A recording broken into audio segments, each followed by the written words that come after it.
I'm Councilman Maloney, and I am here to represent show you the city of Pasco. We are excited to tell you about the Pasco solutions. Welcome back. Thank you. Thank you. Please proceed.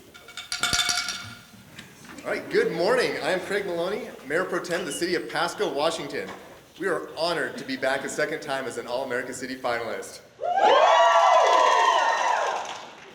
Our goal is to make Pasco a place where people put down roots and raise families in a safe, forward-thinking, and dynamic environment where all have a voice and all have the opportunity to thrive.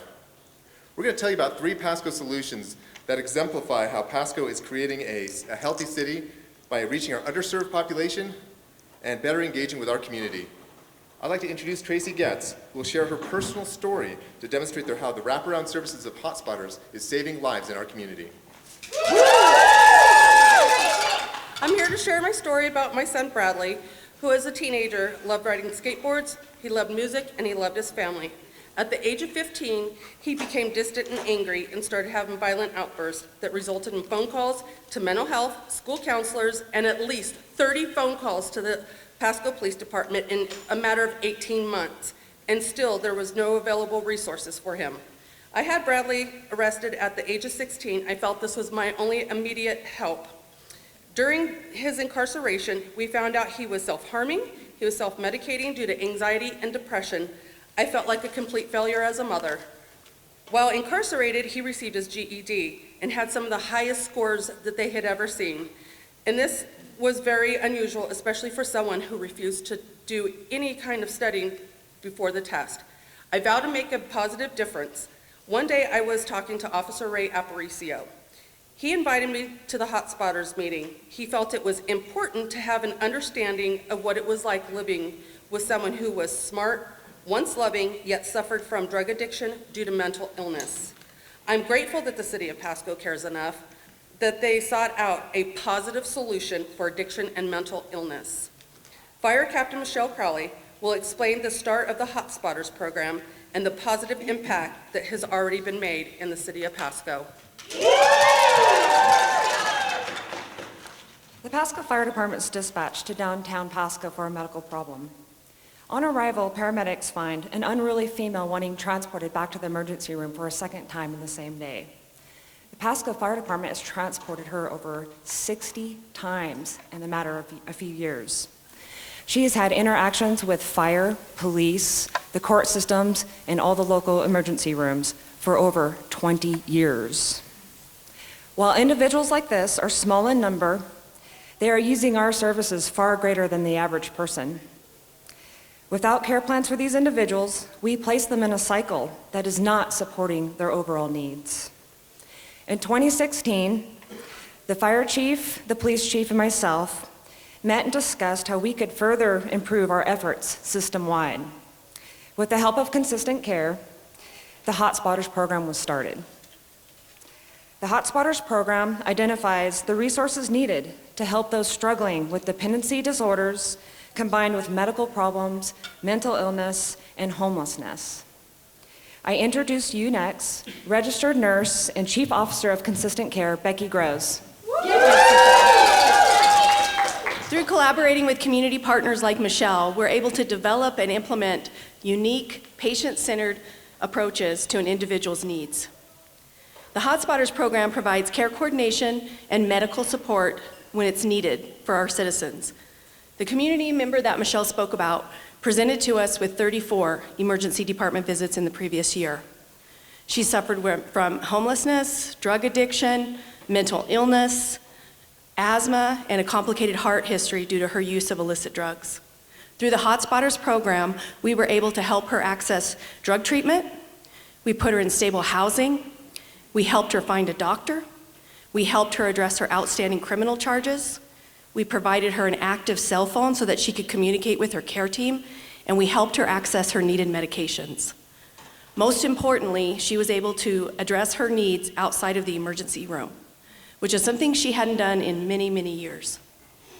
Through this program, we were able to reduce her emergency department visits by 55%.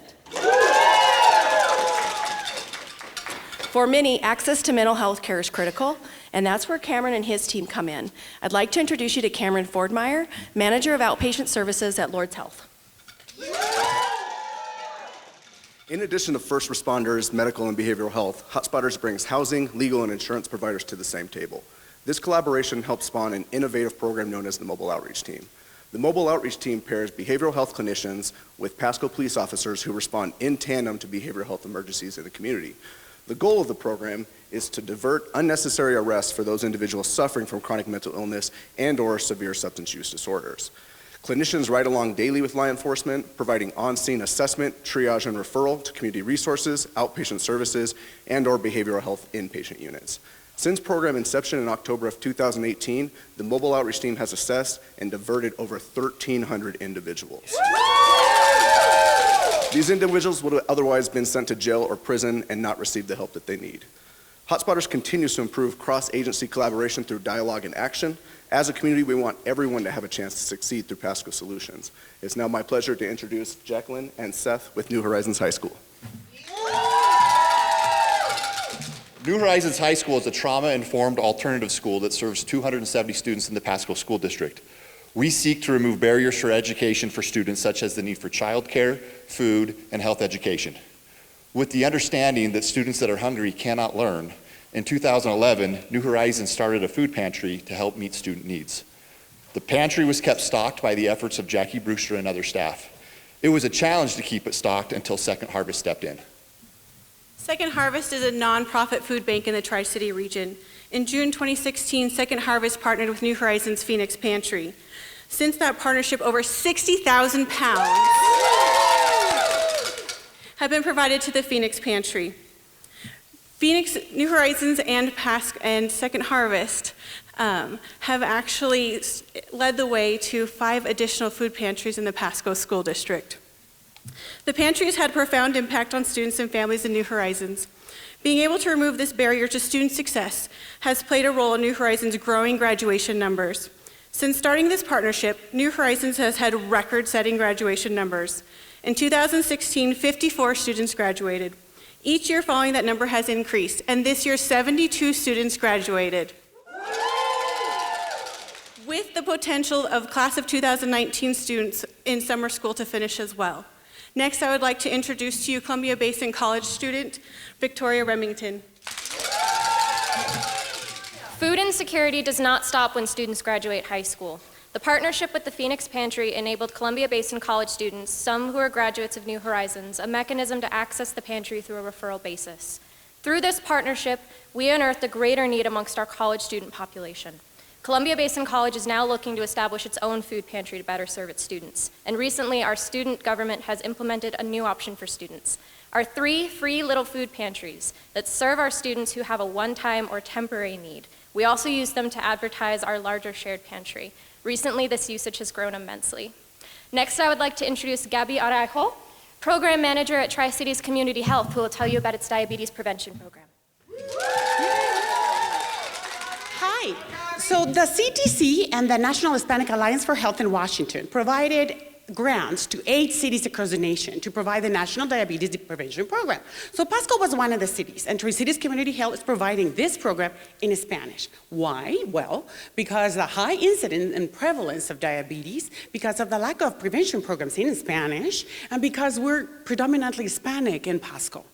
So what is the goal? 150 patients per year that stay with us for a year and adopt a lifestyle change to lose 5 to 7% of their weight at enrollment and to exercise 150 minutes a week.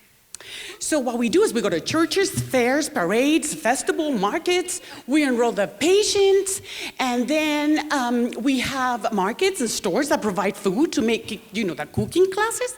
And then we have partners that also helped us with a gym so that the participants can be there and exercise for free. So, yay! So right now, we have, since October, 192 participants that have lost 900 pounds. An average workout of 130 minutes a week. So I have Nicolas. Nicolas is a farm worker. He works in the asparagus, wakes up at 3 in the morning, works at 4 in the morning to 2. By 4, he's taking a diabetes class. By 5, he's doing the elliptical machine. He's lost 25 pounds in 6 months, and his blood pressure has never been better. So I'm just proud to tell you what Pasco is doing to prevent diabetes, and CDC is coming in 2 weeks because we are a success. So now I have Councilwoman Blanche Barajas. Thank you. Pasco is a dynamic community that has grown tremendously in the last 2 decades. Of our nearly 75,000 residents, 56% identify as Hispanic. As you can tell, Pasco continues to thrive because of strong community partnerships. The projects presented today are a small sample. We continue to improve our services, our programs, with bilingual communication and input from our community. We hope these solutions demonstrate our commitment to creating a healthy and inclusive Pasco. Thank you. With that, we conclude our demonstration, and we invite your questions.